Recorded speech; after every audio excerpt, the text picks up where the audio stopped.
BBC news ডেস্কে আপনাকে স্বাগত। শুরুতেই সংবাদ শিরোনাম, পর বিস্তারিত।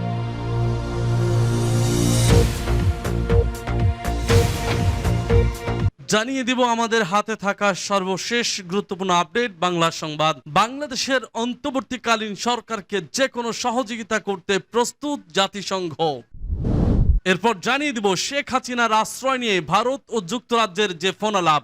গণ আন্দোলনের মুখে পদত্যাগ করে দেশ ছেড়েছেন শেখ হাসিনা। বর্তমানে তিনি ভারতে আশ্রয় নিলেও এখন নতুন ঠিকানার খোঁজ করছেন। এমন পরিস্থিতিতে ভারত ও যুক্তরাজ্যের পররাষ্ট্রমন্ত্রীর মধ্যে ফোনালাপ হয়েছে, কিন্তু যুক্তরাজ্য থেকে না ঘোষণা এসেছে, অর্থাৎ শেখ হাসিনাকে জায়গা দিচ্ছে না যুক্তরাজ্য। অপরদিকে মার্কিন যুক্তরাষ্ট্র শেখ হাসিনার ভিসা বাতিল করে দিয়েছে।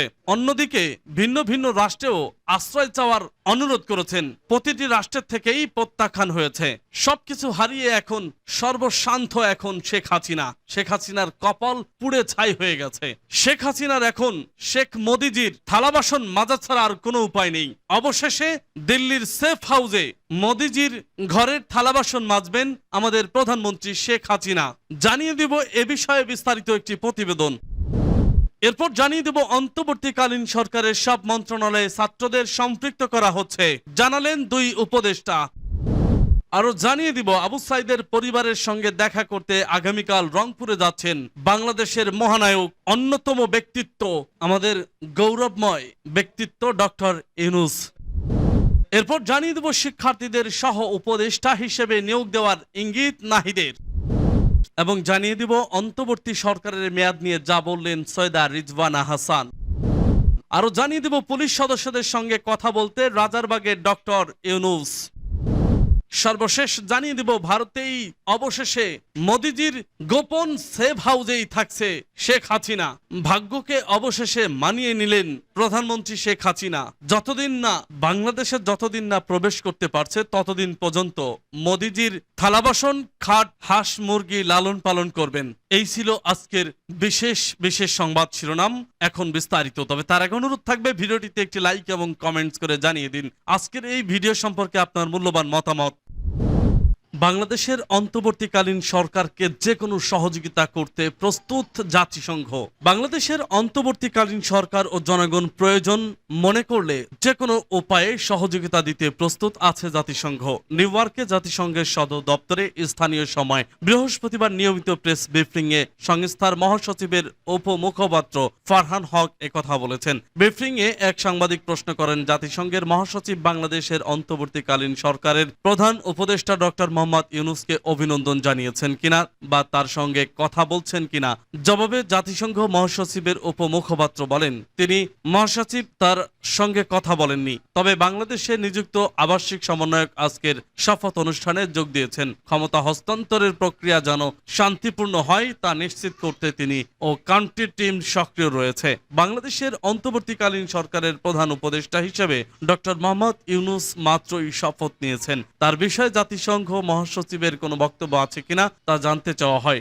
জবাবে উপমুখপাত্র বলেন, আপনারা শুনেছেন যে অন্তর্ভুক্তিমূলক প্রক্রিয়ায় সরকার গঠনের প্রত্যাশার কথা আমরা বলে আসছি। আমরা নিশ্চিতভাবেই সেই প্রত্যাশা করে যাব। বাংলাদেশে সহিংসতা কমে আসা, জনসাধারণের কাছ থেকে বেশি মাত্রায় সংযত আচরণ ভালো লক্ষণ বলেও উল্লেখ করেন তিনি। শেখ হাসিনার আশ্রয় নিয়ে ভারত যুক্তরাজ্যের ফোনালাপ। গণ আন্দোলনের মুখে পদত্যাগ করে দেশ ছেড়েছেন শেখ হাসিনা। বর্তমানে তিনি ভারতে আশ্রয় নিলেও এখন নতুন ঠিকানার খোঁজ করছেন। এমন পরিস্থিতিতে ভারত ও যুক্তরাজ্যের পররাষ্ট্রমন্ত্রীর মধ্যে ফোনালাপ হয়েছে। শুক্রবার এনডিটিভির এক প্রতিবেদনে এ তথ্য জানানো হয়েছে। প্রতিবেদনে বলা হয়েছে, ব্রিটিশ পররাষ্ট্রমন্ত্রী ডেভিড ল্যামির সঙ্গে বৃহস্পতিবার ভারতের পররাষ্ট্রমন্ত্রী এস জয়শঙ্কর বাংলাদেশ নিয়ে আলোচনা করেছেন। সামাজিক যোগাযোগ মাধ্যম এক্সে এক পোস্টে বিষয়টি উল্লেখ করে একটি পোস্ট দিয়েছেন জয়শঙ্কর। এতে তিনি জানান, যুক্তরাজ্যের পররাষ্ট্রমন্ত্রী ডেভিড ল্যামির কাছ থেকে আজ ফোন পেয়েছি। ফোনে বাংলাদেশ ও পশ্চিম এশিয়ার পরিস্থিতি নিয়ে আলোচনা হয়েছে। দুই দেশের পররাষ্ট্রমন্ত্রীর মধ্যে ফোনালাপ হলেও শেখ হাসিনার পরবর্তী গন্তব্য কোথায় তা নিয়ে কেউ প্রকাশ্যে মন্তব্য করেনি। তবে আপাতত দিল্লিতে একটি সেফ হোমে অবস্থান করছেন শেখ হাসিনা। শেখ হাসিনা যুক্তরাজ্য রাজনৈতিক আশ্রয় চাওয়া নিয়ে নানা গুঞ্জন চলছে। এমন পরিস্থিতিতে তার ছেলে সজীব ওয়াজেদ জয় যুক্তরাজ্যের আশ্রয় চাওয়ার বিষয়টিকে অসত্য বলে দাবি করেছেন। জানালেন দুই উপদেষ্টা। অন্তর্বর্তীকালীন সরকারের সব মন্ত্রণালয়ে ছাত্রদের সম্পৃক্ত করা হচ্ছে।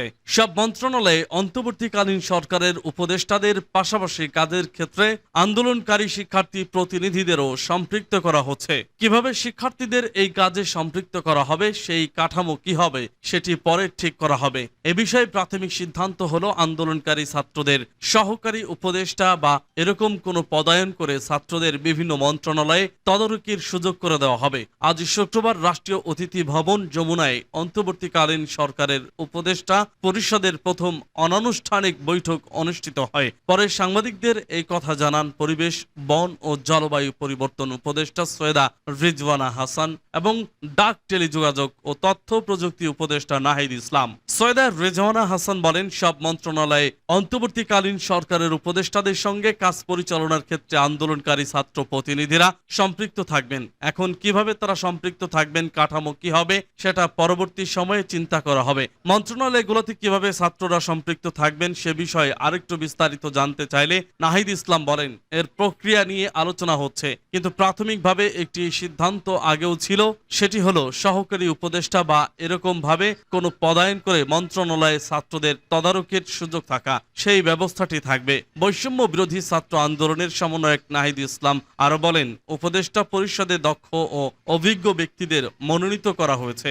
একই সঙ্গে পর্যবেক্ষণ ও তদারকির জন্য এবং ছাত্রদের কণ্ঠ থাকার জন্য দুজন ছাত্র প্রতিনিধিও এই উপদেষ্টা পরিষদে রয়েছে। এর পাশাপাশি সামনের দিনে ছাত্র প্রতিনিধিরা অন্য উপদেষ্টাদের সঙ্গে সহকারী হিসেবে কাজ করার সুযোগ পাবেন। আবু সাঈদের পরিবারের সঙ্গে দেখা করতে আগামীকাল রংপুরে যাচ্ছেন ডক্টর ইউনূস।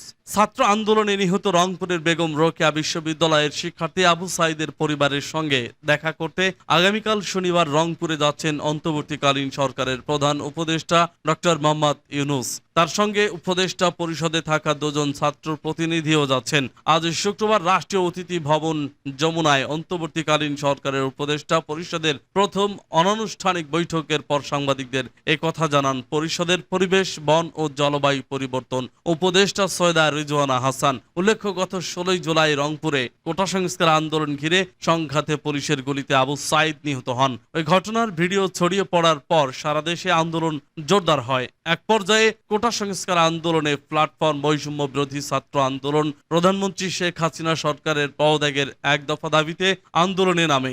গত সোমবার প্রধানমন্ত্রীর পদ থেকে পদত্যাগ করে দেশ ছাড়েন শেখ হাসিনা। এরপর নোবেল বিজয়ী ডক্টর মোহাম্মদ ইউনূসকে প্রধান উপদেষ্টা করে গতকাল বৃহস্পতিবার রাতে অন্তর্বর্তীকালীন সরকার গঠিত হয়েছে। প্রধান উপদেষ্টা সহ এই সরকারের সদস্য সংখ্যা 17। বৃহস্পতিবার রাত 9টার পর বঙ্গভবনে দরবার হলে অন্তর্বর্তীকালীন সরকারের প্রধান উপদেষ্টা ও 13 জন ঢাকার বাইরে থাকায় আজ শপথ নিতে পারেননি। উপদেষ্টাকে শপথ বাক্য পাঠ করান রাষ্ট্রপতি মোহাম্মদ শাহাবুদ্দিন।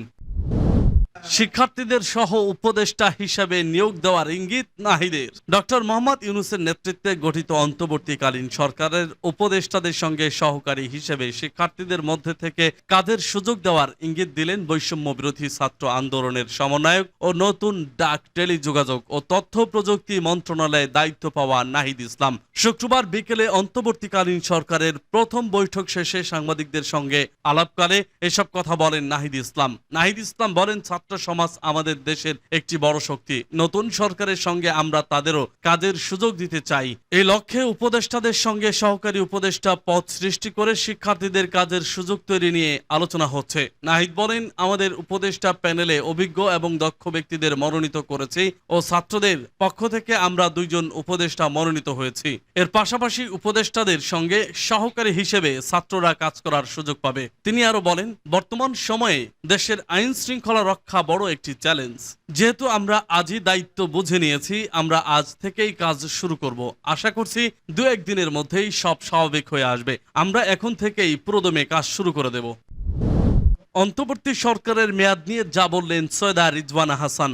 অন্তর্বর্তীকালীন সরকারের বন ও পরিবেশ উপদেষ্টা সৈয়দা রিজওয়ানা হাসান বলেছেন, অন্তর্বর্তীকালীন সরকারের মেয়াদ কতদিন হবে তা নিয়ে এখনই আলোচনা করা বা সিদ্ধান্ত নেওয়া সম্ভব নয়। কারণ আপনি কি সংস্কার চান সেটা না বুঝে মেয়াদের কথা বলতে পারবো না। আর আপনারা যদি সংস্কার না চান তখন আরেক কথা। কাজেই এখনই মেয়াদ করে অস্থির হওয়ার কিছু নেই। শুক্রবার অন্তর্বর্তীকালীন সরকারের উপদেষ্টা পরিষদের বৈঠক শেষে এসব কথা বলেন তিনি আরো জানান, আমরা সবাই যাতে একটি গণতান্ত্রিক দেশের যাত্রা শুরু করতে পারি তার প্রস্তুতির জন্য এই অন্তর্বর্তীকালীন সরকার। সেই প্রস্তুতির জন্য যে সময় দরকার সেটাই আমরা নেব।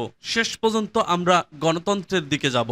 রেজওয়ানা হাসান বলেন, দুর্নীতির বিরুদ্ধে সিস্টেম পরিবর্তন করার জন্য তারা আন্দোলন করেছেন, সুতরাং দুর্নীতির বিরুদ্ধে অবশ্যই ব্যবস্থা নেওয়া হবে। তবে আজকে আমাদের বেশিরভাগ আলোচনা হয়েছে আইন শৃঙ্খলা নিয়ে। তিনি আরো বলেন, ক্ষমতা একটা গণতান্ত্রিক সরকারের হাতে পড়লে অসুবিধা হয় না, কিন্তু সরকার অগণতান্ত্রিক হলে তখন আইনের অপপ্রয়োগ হয়। তাই সাইবার নিরাপত্তা আইনের যে বিধানগুলো অপপ্রয়োগ করা যাচ্ছে সেগুলো চিহ্নিত করে তা বাতিল করা নিয়েও আলোচনা হয়েছে।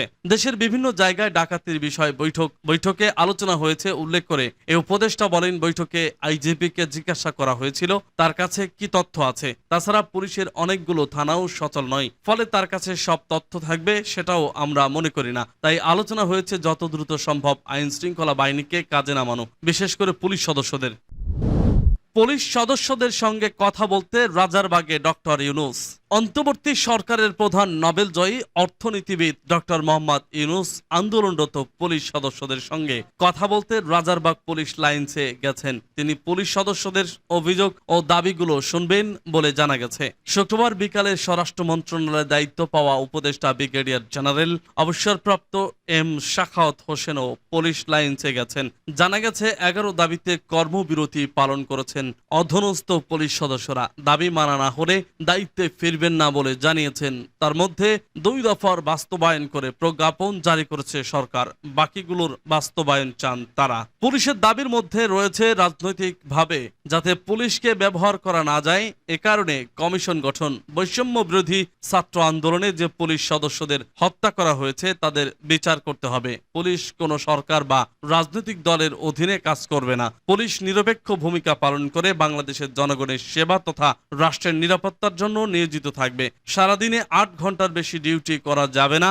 অধস্তন কর্মচারীরা ঊর্ধ্বতন কর্মকর্তাদের কোনো অবৈধ বা মৌখিক আদেশ পালন করতে পারবেন না। অধস্তন কর্মচারীদের পদোন্নতির ক্ষেত্রে ঊর্ধ্বতন কর্মকর্তাদের পদোন্নতির মতো পন্থা অবলম্বন করতে হবে। বার্ষিক নৈমিত্তিক ছুটি 20 দিনের পরিবর্তে 60 দিন করতে হবে। এছাড়া ঊর্ধ্বতন কর্মকর্তাদের মতো অধস্তন কর্মচারীদের সোর্স মানি দিতে হবে। বাংলাদেশ পুলিশের প্রতিটি ইউনিটে 10 তারিখের মধ্যে টিএ এবং ডিএ বিল পরিশোধ করতে হবে। নতুন বেতন স্কেল প্রণয়ন করতে হবে।